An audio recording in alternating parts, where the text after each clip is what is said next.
Bonjour, j'espère que tout le monde se porte bien.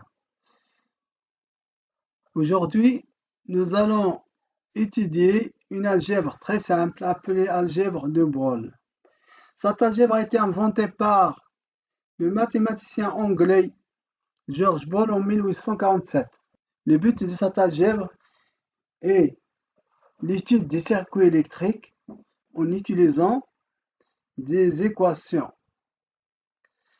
Alors, ces équations sont constituées de variables logiques et les variables logiques sont liées par des fonctions logiques.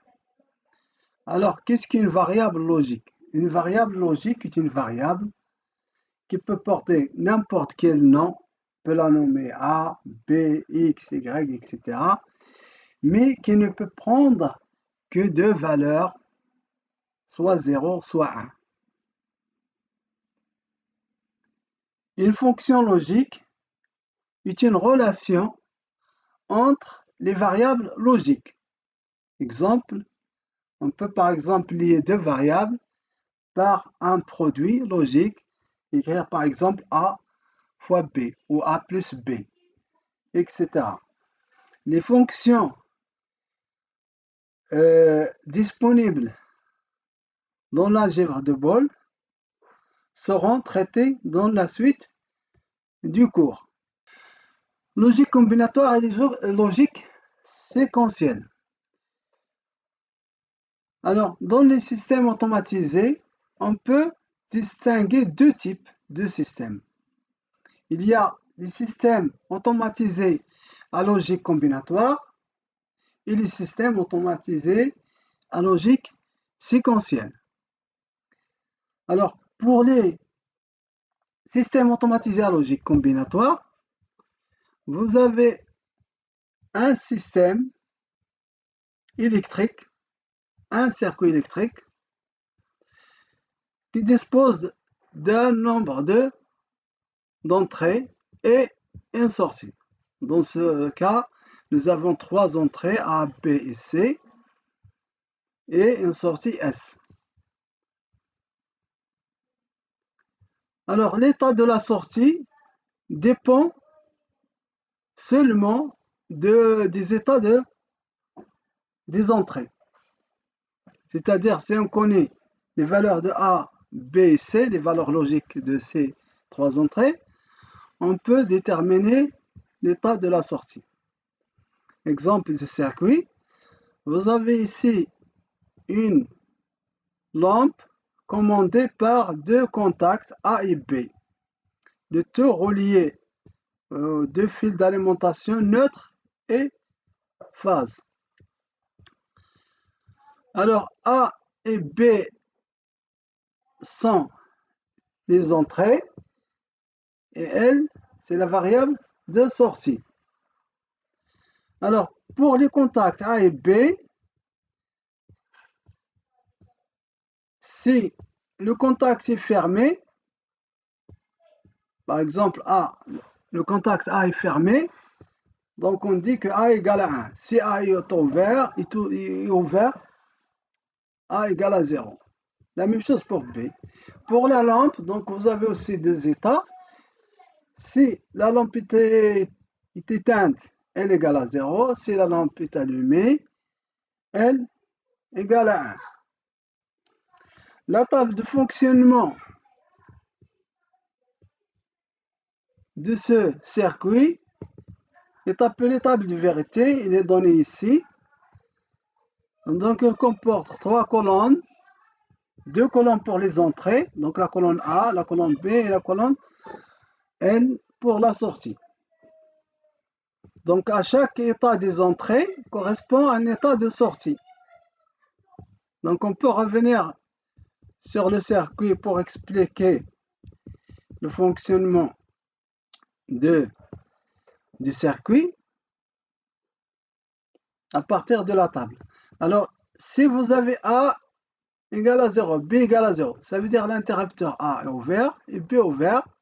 Alors la lampe est reliée au neutre, mais il n'y a pas de liaison avec la phase puisque A et B sont ouverts. Donc la lampe ne s'allume pas. On dit que L égale à 0. Le deuxième cas, c'est A égale à 1, B égale à 0. Ça veut dire le contact A est fermé. Donc on ferme le contact A. Le contact B est ouvert. Donc puisque le contact A est fermé, donc la lampe est reliée à la phase par l'intermédiaire du contact A. Et puisqu'il est déjà relié au neutre, donc la lampe s'allume. Le troisième cas, c'est A égale à 0, B égale à 1. Ça veut dire A, contact A ouvert, et le contact B fermé. Donc, dans ce cas-là, la lampe sera reliée à la phase par l'intermédiaire de contact B fermé. Et puisqu'il est déjà relié au neutre, donc la lampe s'allume. Donc nous avons L égale à 1. Le dernier cas, nous avons A égale à 1, B égale à 1. Ça veut dire les deux contacts sont fermés. A fermé, B fermé. Donc la lampe est reliée à la phase par les deux contacts. Et puisqu'il est déjà relié au neutre, la lampe s'allume. Donc à chaque état de combinaison des entrées, donc à chaque état de A et B, on a un état de la sortie L.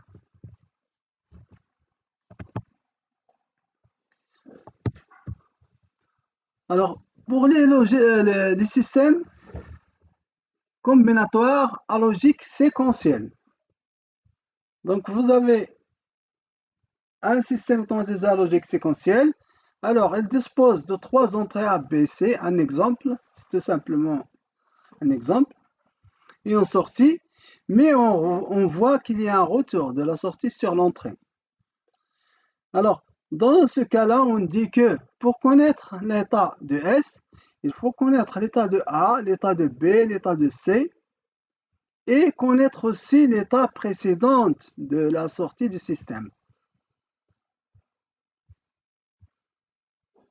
Un exemple de système automatisé à logique séquentielle, on prend un ascenseur qui est commandé par deux boutons A qui permet la mise en marche et B qui permet la mise en arrêt de l'ascenseur.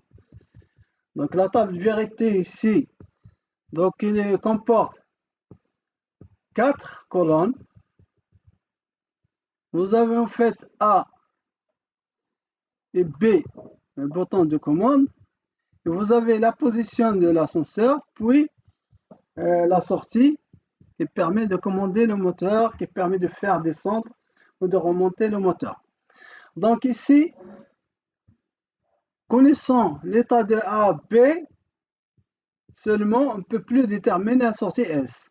Si on regarde le cas A égale à 0, B égale à 0, on le retrouve deux fois, alors que le résultat de la sortie ici, il est différent.